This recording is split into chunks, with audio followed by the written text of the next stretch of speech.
Are you a cheater? I'm just kidding, but many people equate the word infidelity with an affair. Now, although financial infidelity doesn't involve another person, it is a hidden or secret behavior that can harm your relationship. I read an article the other day that was based on recent surveys regarding financial infidelity. The article revealed more than half of millennial adults are hiding something from a loved one. Matter of fact, the data shows that 51% of people between the ages of 25 and 40 have committed financial infidelity against their current partner, meaning they have been deceitful about something money related. Now, I personally found this to be very interesting, as one of my goals on this channel is to share relevant finance and life related content, and this topic of financial cheating and fidelity is literally a mix of both life and finance. Alright, so in this video I'm going to discuss what is financial infidelity and my thoughts about this topic. By the way, if you're enjoying the video so far and you find any value, do me a favor and tap the like button. It really helps to support and grow the channel. Alright, Joe, you may not be familiar with the term financial infidelity, but you may be all too familiar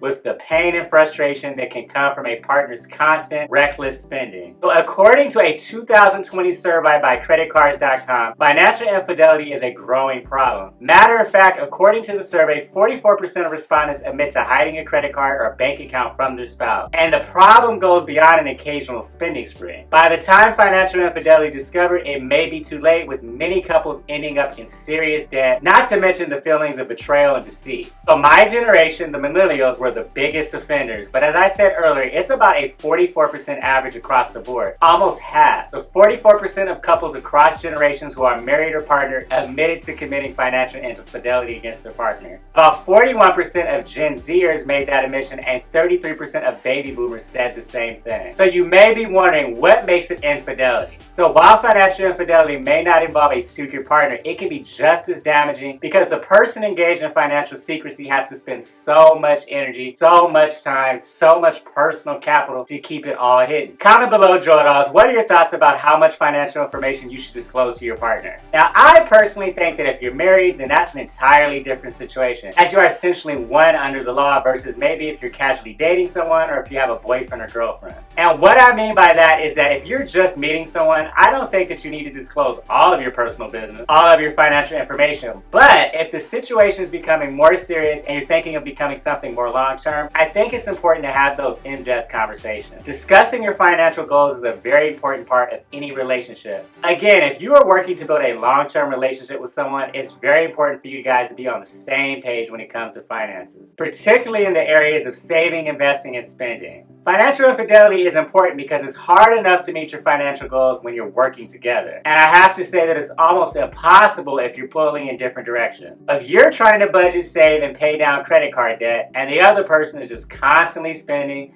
not sticking to the budget, and piling up more debt in secret, that can lead to a ton of friction and resentment over time. Money and finance is an important part of a healthy relationship. I actually had a friend who was dating this girl for a very long time. I mean, it was over a decade. Their lives were so much intertwined, they lived together, all that kind of stuff, but they were not legally married. I mean, this guy was making $150,000, $200,000 a year. They didn't have any kids, but they always seemed to be broke and struggling. Now, in private, he was always telling me, man, my girl is just burning a hole in my pocket. And my friend was very simple. I mean, he would splurge every so often on going out to eat, like a good meal from time to time, but she was always constantly shopping for new clothes, new shoes, new bags, and giving money to her family. And what became evident over time is that they were clearly not on the same page when it came to finances. And it got to the point where my friend was venting to everyone who would listen. Now, here's the thing. He actually started venting to his parents, and that led to drama because his parents started to dislike his girlfriend. They were actually encouraging him to leave her and not get married. But it was financially infidelity on both parts, because he got to the point where he had to have secret accounts and stash money away, basically hiding it from her. And she was trying to find more creative ways to mask the spending that was going on in the relationship. Alright, so let's discuss the money secrets that Americans are keeping. So according to the survey, across the board, the biggest secret is spending. 3 in 10 said they've spent more than their partner would be okay with. The second most common secret was debt, with 11% saying they have some sort of hidden balance or expense they are paying off. Another 9% admitted to having an undisclosed bank account, and 7% said they have a secret credit card. Now, the most common reason for secrecy was privacy. 3 in 10 surveys said they had a desire to control their own finances. Slightly fewer people, about 25%, said the money secret never came up.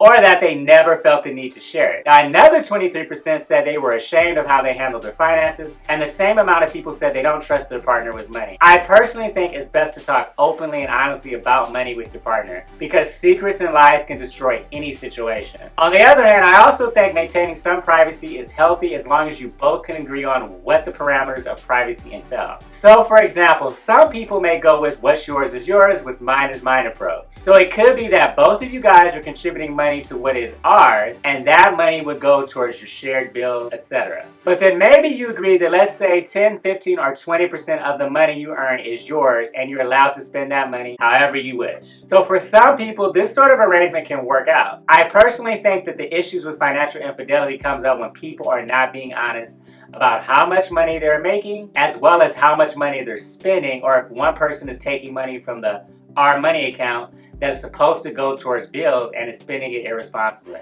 Now here's the deal, Joe dolls. Money infidelity is not a new phenomenon, but studies are showing that the pandemic made the problem even worse. So nearly 80% of those surveys stated they have ever kept a financial secret from their partner did so in 2020. That's a huge increase from the overall average. If you think about it, this actually makes sense considering that the pandemic has put many financial matters out of Americans' control and has led to financial changes that they might feel shameful about disclosing. So 54% of Americans said they missed at least one bill payment last year, and since March of 2020, an estimated 46 million adults in the United States have wiped out their emergency savings completely. And on top of all that, since November of 2020, the average American had fallen $7,512 deeper into debt. It's tough out here in these financial streets, that's for sure. Alright, now that we've discussed what financial infidelity is in some detail, let's talk about what you can do to improve your situation. My recommendation would be, instead of engaging in financial deceit when it comes to money issues, communicate openly, be transparent about what the issue is. I really think that honesty could lead to accountability and help you reach your financial goals, because money communication is incredibly important in any long-term relationship. Now, I know that it can be uncomfortable to discuss money, but we have to do it. We just have to do it, guys. And the more we do it, the less taboo or awkward it becomes. So guys, get all your cards on the table before you get married, and I think even before you start living together. Remember, this is an ongoing conversation, so maybe you set informal money dates, times to sit down and discuss your finances. And having these money dates and doing them on a regular basis, it gives you the opportunity to sit down with your partner and discuss where you guys are financially and where you want to go. And you'll also be able to come up with a solid plan to get there. It gives you the chance to voice any concerns that may have arisen since the last meeting. That way, if there are adjustments and changes that need to be made, you can do them sooner rather than later and avoid more potential damage down the road. On top of all that, I would suggest that if you and your partner are having a hard time communicating about money, your finances in general, think about getting a third neutral party involved to assist. Remember, everyone's goals are different, but the most important thing is to get in line with your partner and make sure that your money is going where you want it to go. If you found value in this video, please do me a favor and tap that like button and share it with others on social media. It goes a very long way in helping to support and grow the channel.